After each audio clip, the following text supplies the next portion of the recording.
পবিত্র রমজান শরীফের মাস। আল্লাহ 12 মাসে এক বছর করেছে, আর এই রমজান মাস রহমতের মাস, বরকতের মাস, নাজাতের মাস। আল্লাহ কোরআনে জানাচ্ছেন, ইয়া আইয়ুহাল্লাযীনা আমানু কুতিবা আলাইকুমুস সিয়াম কামা কুতিবা আলাল্লাযীনা মিন ক্বাবলিকুম লাআল্লাকুম তাত্তাকুন আইয়ামান মা'দুদা। হে ঈমানদারেরা, হে ঈমানদারেরা, আমি আল্লাহ তোমাদের জন্য একটি মাস রোজাকে ফরজ করলাম, যেভাবে বিগত উম্মতদের জন্য ফরজ করেছিলাম। এই রোজা আমাদের জন্য আল্লাহর পক্ষ থেকে একটা বিশাল বড় নিয়ামত। জোরে বলুন সুবহানাল্লাহ। ধর্মীয় ভাবে যেমন আমাদের কাছে রোজার ফজিলত অনেক আছে, তেমন সায়েন্স ও মেডিকেলের দিক দিয়ে রোজা আমাদের স্বাস্থ্যের জন্য এত বড় উপকারিত জিনিস, যেটা ভাষায় ব্যক্ত করা খুবই অসম্ভব। তারপরও সামান্য আপনাদের কাছে সায়েন্সের বিষয় একটু বলি, তারপর ধর্মীয় বিষয় বলছি। আর ইসলাম পুরো ধর্মটাই থাকে না, মাগরিব হতে বেশিক্ষণ থাকে না।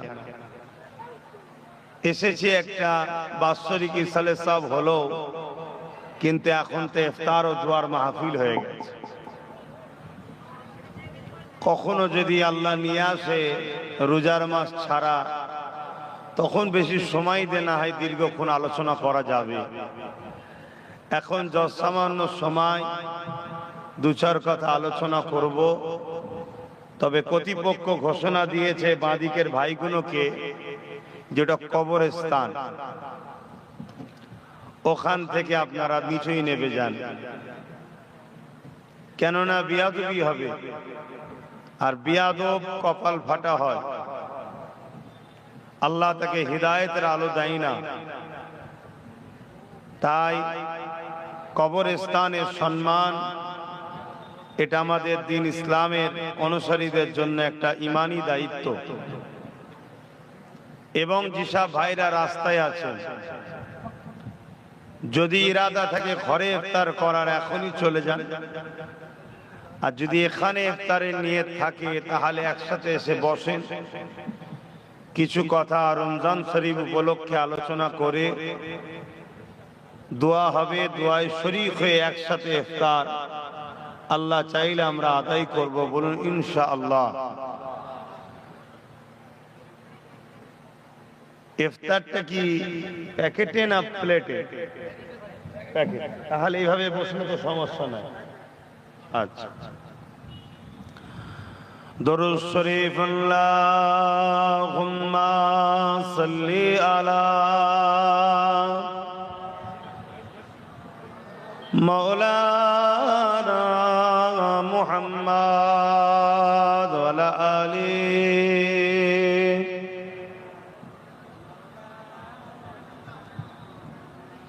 আমি জানি রোজা রেখে কথা বলতে কষ্ট হয়, আবার আজ থেকে রোদেরও তাপ, টেম্পারও বেড়েছে। 3 দিন ইসালে সাহেবের একটা আল্লাহর রহমত একটা আছে। 3 দিন ইসালে সাহেবে দেখবেন ঠান্ডা পড়ে। আপনারা গিয়েছিলেন তো নাকি? না রোজা রেখে যান না? এবারে রোজা রেখে অনেকে রিস্ক লাইনে, তারপরও আলহামদুলিল্লাহ লাস্টের দিনে যা মানুষ। আমি তো 12টার সময় নলেজ সিটি দেখতেছি, দরবার আমার ছোট ভাই নওসাদ চালাচ্ছিল। আমি চল বস, দরবারে যখন বসবি পীর সাহেব আর রাজপথে থাকবি, তখন বীর তখন হয়ে কাজ করবি। আরে সাহাবা হুজুরদের আদর্শ তো এটা, সাহাবা হুজুরদের আদর্শ এটা।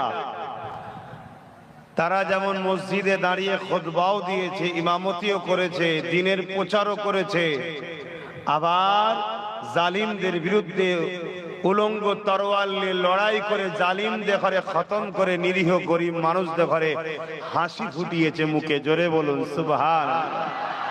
তো সাহাবাদের স্টাইল এটা। তো যাক, আমি যেটা বলছিলাম, তা আমি ওই নলেজ সিটিতে ছিলাম 3 দিনে, অনেকে হয়তো গেছে এর মধ্যে জানি না, রোজা রেখে হয়তো অনেকে হাঁটতে পারে না। তবে আলহামদুলিল্লাহ প্রচুর মানুষ নলেজ সিটিতেও হয়েছিল যারা ইফতার করেছে জানে। ইফতার বাদ মাগরিবের নামাজ, তারপরে সাদা ভাত সবজি, আমাদের এই যে কিয়া রয়েছে অনেক খাটাখাটনি করেছে। বাপিটা কোথায় গেল? এরা সব ছিল, মোস্তফা টোস্তফা সব তো ভাঙরের মানুষ, আপনাদের এলাকার মানুষরাও অনেকে নিয়ে গেছে, কিন্তু এটা প্রকাশ করেন, নুকিয়ে নুকিয়ে দিচ্ছে। জানি না কার ভয়, কিসের ভয়। আল্লাহ ছাড়া কাউকে ভয় করবেন না। তো ভাঙরের মানুষেরা লড়ি লড়ি করে মাল দিয়েছে, আল্লাহু আকবার। আর মানুষও খেয়েছে, সবাই নাম করেছে। কেন? রোজা রাখার পর অন্য সময় বিরিয়ানি খাবার টান থাকে, কিন্তু রোজা রেখে বিরিয়ানি মন চাইলেও একটু রিস্ক হয়ে যায়, হট করে ডাইরেক্ট হয়ে গেলে বিপদ হয়ে যাবে, বাকি রোজা রাখতে হবে। তো সাদা ভাত আর সবজি, আল্লাহু আকবার। মাগরিবের নামাজ পড়ে মানুষ, হাজার হাজার মানুষ কাতার দিয়ে খাচ্ছে, দেখে জান খুশি। আল্লাহ আল্লাহ কবুল করেন আমার দাদা পীরের মুরিদদের ঘরে, বোন আল্লাহুম্মা আমিন। তো যাক, আমি যেটা বলতে যাচ্ছি, দরুদ রোজা রেখে কথা বলা বড় কষ্ট হয়, কিন্তু মনে রাখবেন যত কষ্ট হবে জানবেন তত আল্লাহকে পাওয়া সহজ হবে। জোরে বলুন সুবহানাল্লাহ। কেননা আমরা ইতিহাসে দেখেছি বদরের ময়দানের লড়াইটা ছিল 17ই রমজান, জানেন তো নাকি? আমাদের শাহাবুদ্দিন মৌলানা কত 17ই রমজান, তো বদরের ময়দানের লড়াই। শাহাবুদ্দিন ভাই টাইটেল পাস ছেলে, যাতা ছেলে নয়, চোর ছেঁচড়া টাইপের নয়, কোনো আল্লাহ করে আলেম বান্দাইরা।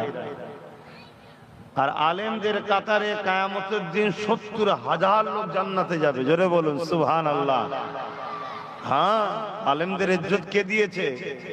আলেমদের ইজ্জত আল্লাহ দিয়েছে। কিন্তু কিছু আলেম আবার নিজের ইজ্জতকে নিজেরাই বিক্রি করে দিচ্ছে সামান্য পয়সায় দুনিয়ায়, সেটা ফত কপাল। তো যাক ভাই, টাইটেল মাদ্রাসায় পড়তেন, আমার জুনিয়র তো নাকি? হ্যাঁ, আমি সিনিয়র, আমি জুনিয়র। আমি আগে টাইটেল পাস করেছি, তারপরে ভাই পাস করেছে, তারপরে জেনারেল লাইনে পড়াশোনা করে লাস্টে চাকরি করছে, এখন শুনছি। তো যাক, যেটা বলতে চাইছি, 17ই রমজান শরীফ মরুভূমির আরবের পাথরের দেশে এখনো যদি হাজিরা যান, জিজ্ঞেস করবেন মদিনা এবং মক্কার বীজখানে বদর, মক্কা থেকে 430 কিলোমিটার দূর, যেখানে আজকের দিনেও কোনো ঘর বাড়ি নাই, পানির ব্যবস্থা নাই।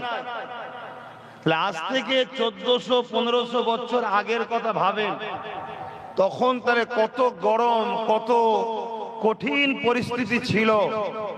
সেই পরিস্থিতিতে 313 জন সাহাবা হুজুর রোজা রেখে অত্যাচারীদের বিরুদ্ধে, জালিমের বিরুদ্ধে, সন্ত্রাসের বিরুদ্ধে, জঙ্গিদের বিরুদ্ধে, খুনিদের বিরুদ্ধে, রেপিস্টদের বিরুদ্ধে, নারীদের উপরে যারা জুলুম করে তাদের বিরুদ্ধে, যারা মানবরূপী পশু ছিল তাদের বিরুদ্ধে সাহাবা হুজুররা রমজান মাসের 17ই রমজান লড়াই করেছে। এবং জালিমদের সংখ্যা ছিল 1000-এর উপরে। জালিমদের হাতে রাজ পাওয়ার ছিল, মিলিটারি ছিল, ফোর্স ছিল, যে ভাষাগুলো আপনারা বুঝবেন। অস্ত্র ছিল, তরোয়াল ছিল, সেনাপ্রধান ছিল আবু জেহেল। এরপরও আলহামদুলিল্লাহ 313 জনকে আল্লাহ বিজয় দিয়েছে, জালিমদের ঘরে আল্লাহ পতন ধ্বংস করে দিয়েছে। জোরে বলুন সুবহানাল্লাহ, আরো চিৎকার দিয়ে বলুন সুবহানাল্লাহ। এটা শরীরের জোরে নয়, আল্লাহু আকবার, এটা শরীরের জোরে নয়, এটা ঈমানের জোরে। আজ আমাদের শরীরের জোরের উপরে আমরা ভরসা, তাই আজকে আমরা দুর্বল হয়ে গেছি। আরে ঈমানের জোর বাড়াও, ঈমানের জোর বাড়াও। পৃথিবীতে 5টা শক্তি আছে: ম্যান পাওয়ার, মানি পাওয়ার, রাজ পাওয়ার, মাসুল বা অস্ত্র পাওয়ার। এই 4 শক্তি এক শক্তিকে বড় ভয় করে, ওটা হলো সিনার পাওয়ার, অর্থাৎ ঈমান। জোরে বলুন সুবহানাল্লাহ। তাই দুনিয়ার বুকে দেখবেন এত বড় বড় ডাকাত খুনি থাকে, তাদের নিয়ে কারো মাথা ঘামে না। ওই দাড়িওয়ালা টুপিওয়ালা ওই মাওলানা মুসলমানদেরকে নিয়েই মানুষ কিন্তু পেরেশানে এ আছে না না। কেন? জানে এদের হৃদয়ের মধ্যে ঈমানের পাওয়ার আছে। জোরে বলুন সুবহানাল্লাহ। তো সেই জায়গায় রমজান শরীফের মাস, আমি জানি আমাদের কথা বলতে কষ্ট হচ্ছে, কিন্তু ঈমানের পাওয়ার আমাদেরকে কথা বলাবে ইনশাআল্লাহ। আমি রমজান মাসে সেভাবে প্রোগ্রাম নিই না, তারপরও অনেকে রিকোয়েস্ট করে একটু যেতে হয়, একেবারে ফিরিয়ে দেওয়া যায় না। তা আপনাদের এখানে এসেছি, দু কথা বলবো সামান্য সময়ে, একটু মহব্বতে দরুদ পড়েন। আল্লাহ। আমার বাপজানেরা, ভাইরা, পবিত্র রমজান শরীফের মাস আল্লাহ 12 মাসে 1 বছর করেছে। আর এই রমজান মাস রহমতের মাস, বরকতের মাস, নাজাতের মাস। আল্লাহ কোরআনে জানাচ্ছেন, ইয়া আইয়ুহাল্লাযীনা আমানু কুতিবা আলাইকুমুস সিয়াম কামা কুতিবা আলাল্লাযীনা মিন ক্বাবলিকুম লাআল্লাকুম তাত্তাকুন আইয়ামান মা'দুদাত। হে ঈমানদারেরা, হে ঈমানদারেরা, আমি আল্লাহ তোমাদের জন্য একটি মাস রোজাকে ফরজ করলাম, যেভাবে বিগত উম্মতদের জন্য ফরজ করেছিলাম। এই রোজা আমাদের জন্য আল্লাহর পক্ষ থেকে একটা বিশাল বড় নিয়ামত। জোরে বলুন সুবহানাল্লাহ। ধর্মীয় ভাবে যেমন আমাদের কাছে রোজার ফজিলত অনেক আছে, তেমন সায়েন্স ও মেডিকেলের দিক দিয়ে রোজা আমাদের স্বাস্থ্যের জন্য এত বড় উপকারিত জিনিস, যেটা ভাষায় ব্যক্ত করা খুবই অসম্ভব। তারপরও সামান্য আপনাদের কাছে সায়েন্সের বিষয় একটু বলি, তারপর ধর্মীয় বিষয় বলছি। আর ইসলাম পুরো ধর্মটাই মনে রাখবেন সায়েন্স। জোরে বলুন সুবহানাল্লাহ। আল্লাহ কোরআনের মধ্যে আমার রাসূলকে ডাক দিয়ে বলছেন, ইয়াসিন ওয়াল কোরআনিল হাকীম। ইয়াসিন এটা আমার নূর নবী, দয়ার নবী, হাবিবুল্লাহর নাম। ওয়াল কোরআনিল হাকীম এটা হলো সেই কোরআন, যে কোরআন হলো সম্পূর্ণ বিজ্ঞানময়, জ্ঞান ভান্ডার। জোরে বলুন সুবহানাল্লাহ। আজ বিশ্ব জুড়ে নতুন করে একটা অপশক্তি, যে শক্তিকে কোন ধর্মের সঙ্গে জড়িয়ে আমি কোন ধর্মকে খাটো করার মূল উদ্দেশ্য আমার নয়। এতটুকু বলতে পারি, যুগে যুগে ইসলাম ও ইসলামের বিরুদ্ধে এক শ্রেণীর মানুষ কিন্তু চরমভাবে বিরোধী করেছে। তাদের পরিচয় একটাই,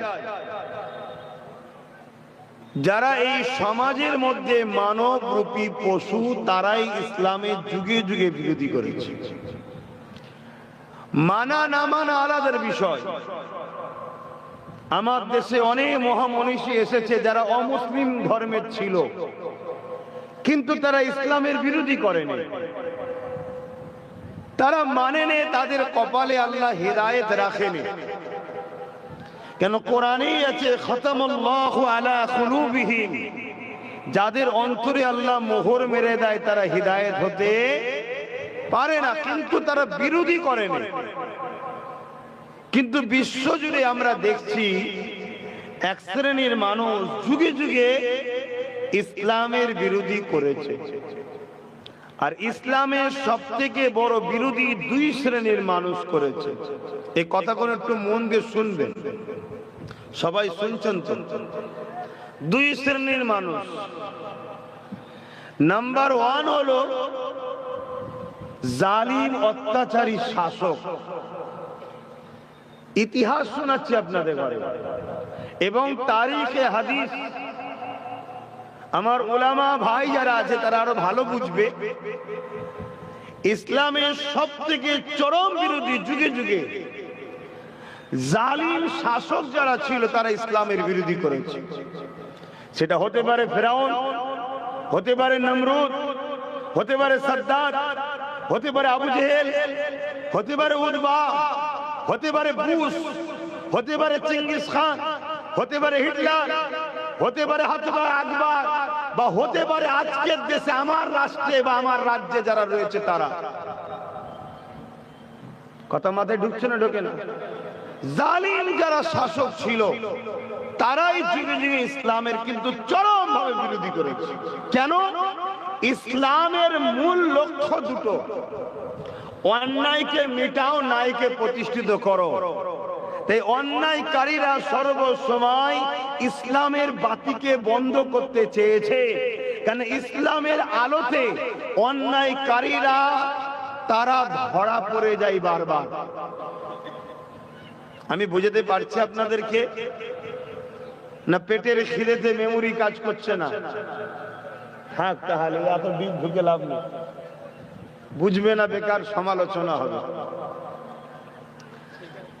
আরেক শ্রেণীর মানুষ ইসলামের চরম বিরোধী করেছে, যারা ধর্মের দোহাই দিয়ে নিরীহ মানুষকে সৃষ্টিকর্তার থেকে দূরে সরাবার পরিকল্পনা করেছে।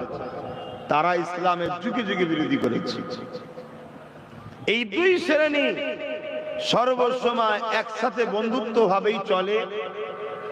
এরা দুই শ্রেণী ইসলামের যুগে যুগে সব থেকে বেশি সমালোচনা বিরোধী করেছে। আমাদেরকে ইসলামটা জানতে হবে। ইসলামটা কি? একটা জীবন ব্যবস্থা, যে জীবন ব্যবস্থাতে জুলুম থাকবে না, যে জীবন ব্যবস্থাতে গরিবের উপরে অত্যাচার থাকবে না, এতিমের মাল ঝেড়ে নিতে পারবে না, বিধবার উপর অত্যাচার করতে পারবে না, ক্ষুধার্ত মানুষকে খানা দিতে হবে, অসহায়কে আশ্রয় দিতে হবে, বস্ত্রহীনকে বস্ত্র দিতে হবে। ইসলামে মা বাপকে ভালোবাসতে হবে, বড়দের সম্মান, ছোটদের স্নেহ করতে হবে। যে সমাজ ব্যবস্থায় চুরি থাকবে না, দুর্নীতি থাকবে না, ঘুষ থাকবে না, রেপ থাকবে না, যে সমাজ ব্যবস্থার মধ্যে কোন রকম ভাবে কোন মানুষের উপরে অত্যাচার, দখল, রাজ চলবে না, একে বলা হয় ইসলাম। জোরে বলুন সুবহানাল্লাহ। কিন্তু আমরা ইসলামটাকে জোর করে মসজিদ আর মাদ্রাসার মধ্যে ঢুকিয়ে দিয়েছি, এখান থেকে বেরোবি না। এটা আমাদের ব্যর্থতা, এটা উম্মতে মুহাম্মাদীর চরম একটা অন্যায়। আর এই অন্যায়ের শাস্তি আল্লাহ দেবে বলে জালিম যখন ক্ষমতায় আল্লাহ বসাচ্ছে। শুনছেন তো নাকি? কেন? কোরআনের মধ্যে আল্লাহ বলেছে, তোমরা যখন আমাকে আর আমার হাবিবকে ভুলে যাবে, আমি আল্লাহ তখন জালিম শাসক বসিয়ে তোমাদেরকে শেষ করব। এই আমার দেশের কেন্দ্রে জালিম শাসক বসিয়েছে, আর সে বলছে ওয়াকফ সংশোধনের নামে পুরো মসজিদ মাদ্রাসা মুসলমানদের সম্পদকে লুটবে বলছে। এটা আমাদের পাওনা। কেন? আমরা ইসলামকে মসজিদের মধ্যে আর মাদ্রাসার মধ্যে তালা বন্ধ করে দিয়েছি।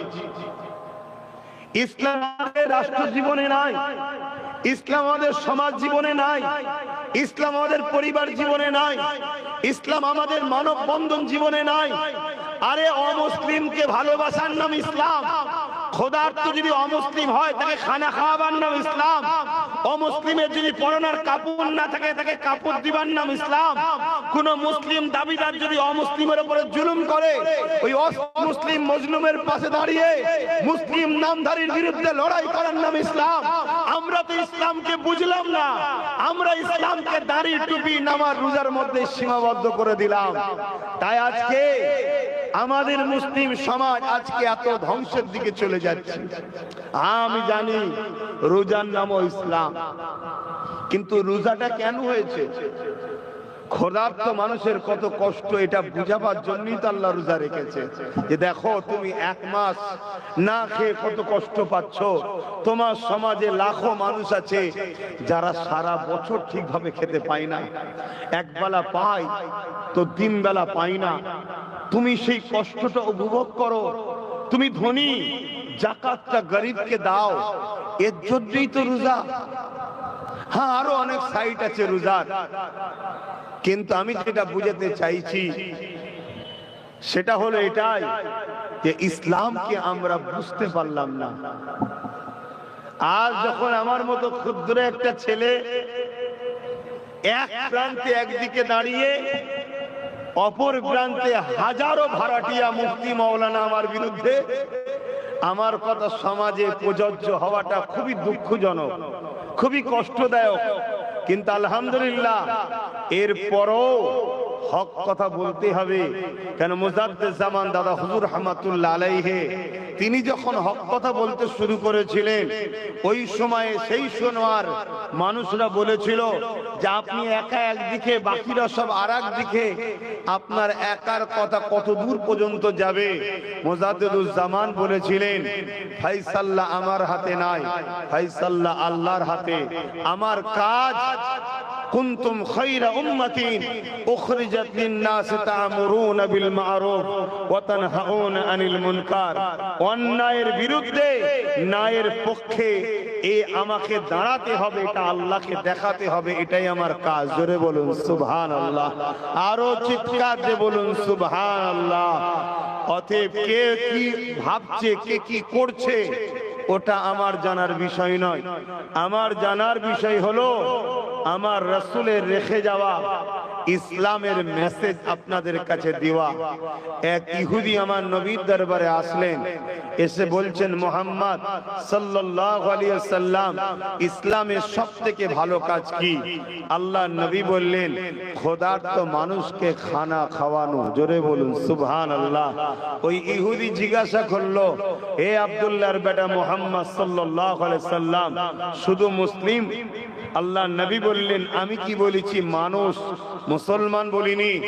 অতএব মানুষ যে হবে সে যদি ক্ষুধার্ত থাকে, তাকে যদি খানা খাওয়াও, ইসলামের সবথেকে ভালো কাজ হবে। জোরে বলুন সুবহানাল্লাহ। তাই রোজাদারকে খাওয়ানো 70 বছর নফল ইবাদতের আল্লাহ নেকি দেয়। জোরে বলুন সুবহানাল্লাহ। ভাইরা আমার, মনে রাখবেন একটা যুবক ছেলে আমার নবী সাহাবা হুজুরদের ঘরে এই ওয়াজটা করেছিলেন। আজ আমি আপনাদের কাছে এই ওয়াজটা করছি। মাইকের আওয়াজে সবাই বুঝতে পাচ্ছেন তো? এক রোজার মাসে নিয়ে এসছেন, বাপ বেশি ওয়াজ শোনা শখ করলে হবে না। ও কথা বলতে গিয়ে কথা বুঝছেন না, পেট আরো ঢুকে যাচ্ছে, মানে টান দিয়ে বার করতে হচ্ছে। আবার মাইকে কথা বললে মাইকে একটা দম টানে, মাইক একটা কথাকে ক্যাচ করার জন্য টানে, আরো কষ্ট হয়। তা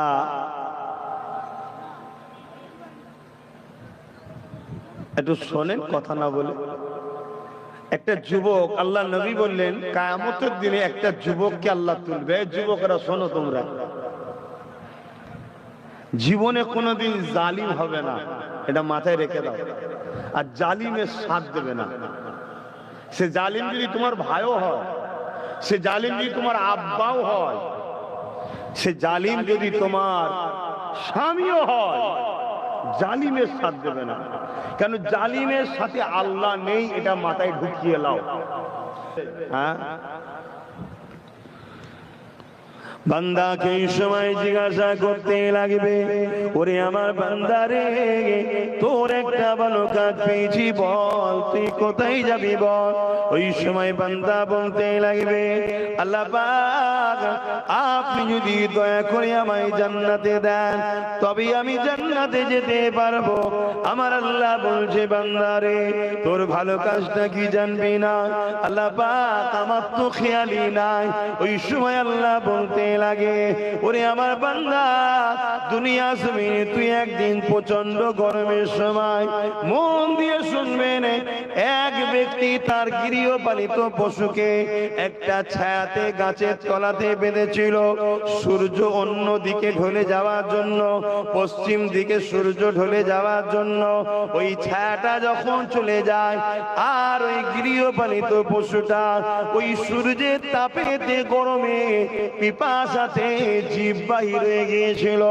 ওই বান্দা যেতেছিল ওই রাস্তা দিয়ে, বান্দা দেখে বড় দয়া ময়া হয়েছিল। এই বান্দা ওই গৃহপালিত পশুটাকে ছায়াতে বেঁধে তাকে পানি পান করিয়েছিল। আমার আল্লাহ খুশি হয়ে যায়, ওরে আমার বান্দা রে, আমার দিয়া দয়া নিয়ে যদি তুই আমার সৃষ্টির উপরে দয়া করতে পারিস, আমি আল্লাহ কেন তোর উপরে দয়া করতে পারবো না? যে আমি আল্লাহ তোকে বেহিসাব জান্নাতি করে দিলাম।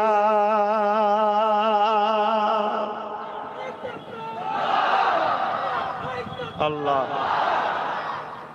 কি বুঝলেন?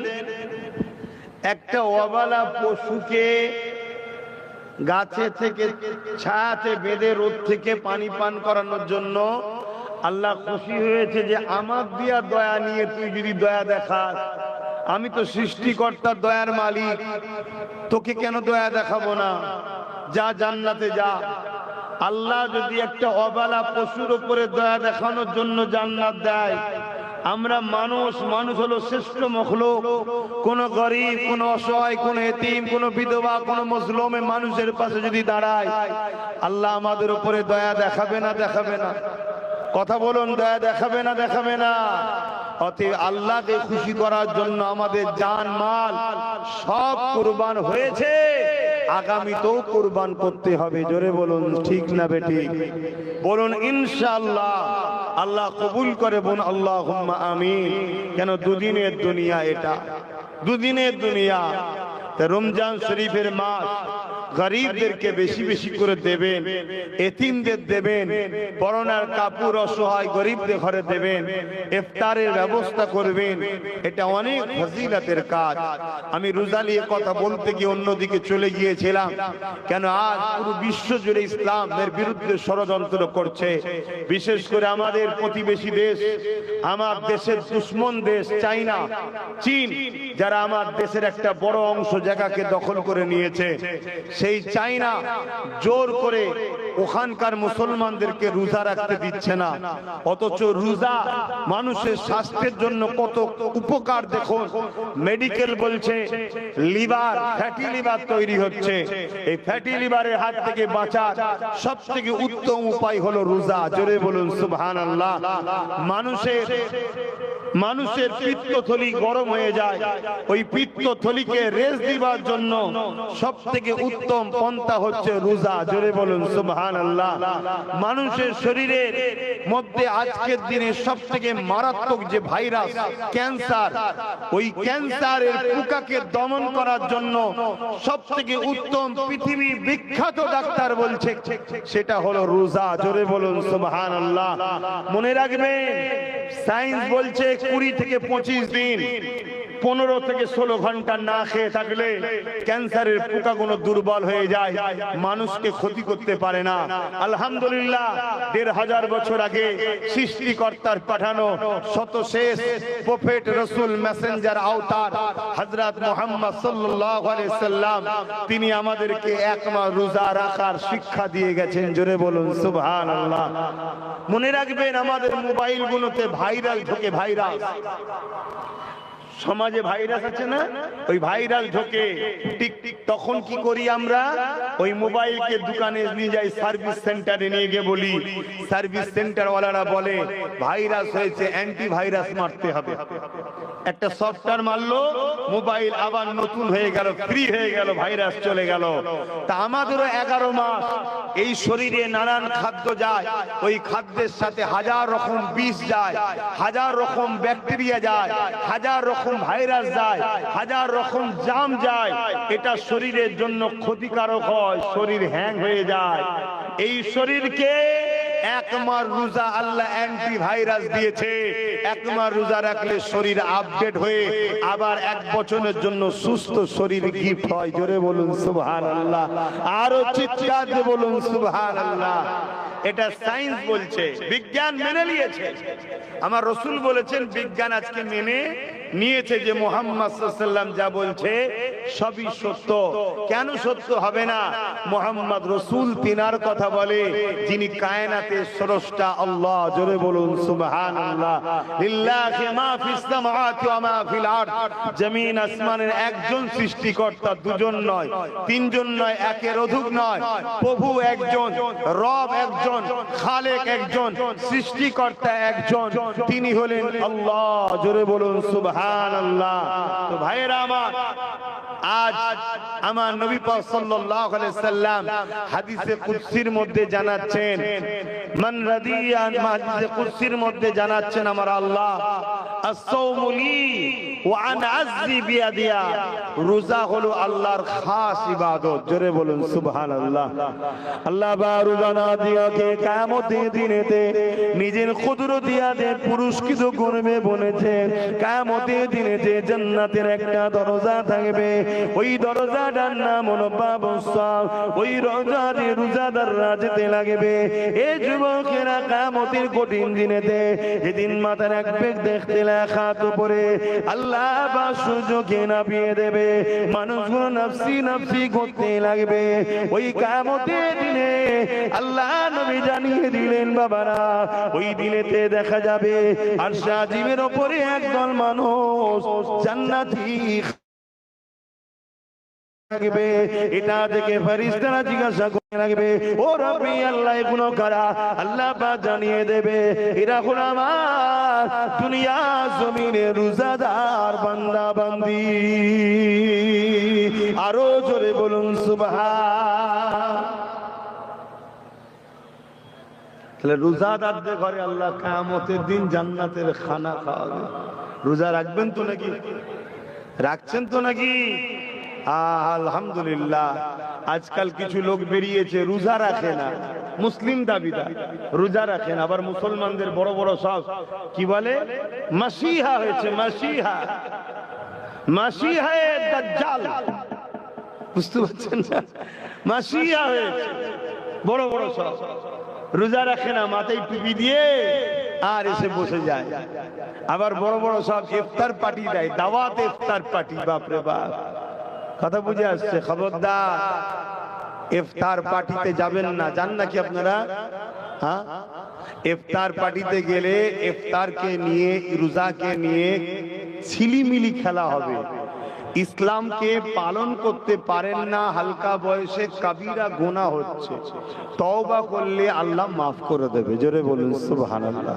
কিন্তু ইসলামের কোন কাজকে কেউ যদি বিকৃত করে, ব্যঙ্গ করে, ছিলিমিলি করে, সে কিন্তু কাফের হয়ে যাবে, ইসলাম থেকে বলুন বেরিয়ে যাবে। খুব সাবধান, আমাদেরকে ইসলাম থেকে বার করে দিবার হাজারো রকম পন্থা চলছে। তার মধ্যে একটা পন্থা হলো রোজার মাসে ইফতার ও দুয়ার মাহফিল করে হাক্কানি উলামারা, নামাজি মুসল্লি রোজাদারেরা। কেন করে? এই সুযোগে আমাদের অনেক গরিব ভাই আছে যারা বলতে পারে না, এই সুযোগে বসে একটু ইফতার করে নেয়, ভালো মন্দ।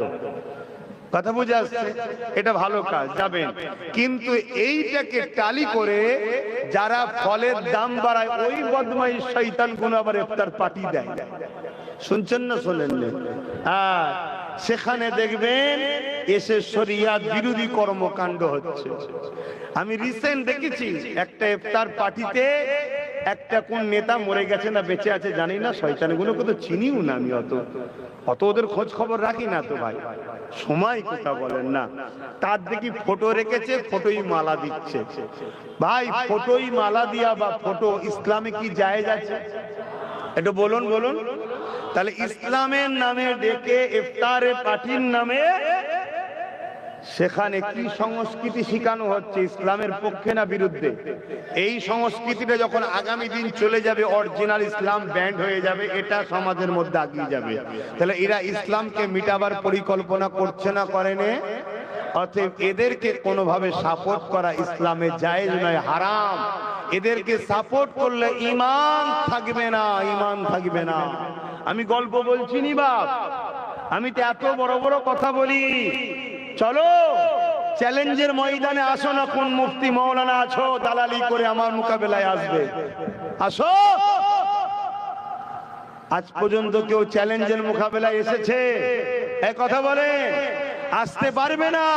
কারণ ইতিহাস আমরা পড়েছি, এই ভারতবর্ষের বুকে একটা রাজা ছিল যার নাম হলো আকবর। নামটা শুনে কত ভালো লাগছে না? আপনাদের এলাকাতেও অনেক শয়তান আছে, নাম শুনলে মনে হয় বিরাট আল্লাহর ওলি, কিন্তু আজকের আকবর এরা সব, এরা সুরাতে সকলে মুসলমান, এদের ভেতরটা হলো বেঈমান। শুনছেন না শুনেন না? ওই আকবর ছিল, নাম কি? আকবর। ওই আকবর কোরআনকে মিটাবার জন্য শয়তান মিথ্যা মিথ্যা করে একটা কিতাব লিখেছিল, দ্বীনে ইলাহি। এই কথাটা একটু বলে দিয়ে, তুই জানা দরকার আছে তো নাকি? দ্বীনে ইলাহি, কিতাবটার নাম কি? দ্বীনে। নামটা কত সুন্দর না? ইলাহি বলতে আল্লাহ বুঝায়, আল্লাহর দ্বীন। কথা বুঝে আসছে তো নাকি?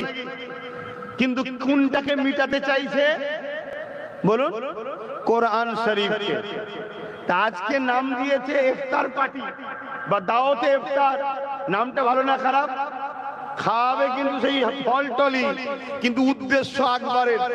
অরিজিনাল ইসলামের ইফতারের মাহফিল গুলোকে বন্ধ করে এই আজকের আকবর কোন শয়তানি ইফতারের মাহফিল তৈরি করছে। শুনছেন তো নাকি? একটু মিলান ইতিহাসকে। তা আকবর কি করেছিল? ওই দ্বীনে ইলাহি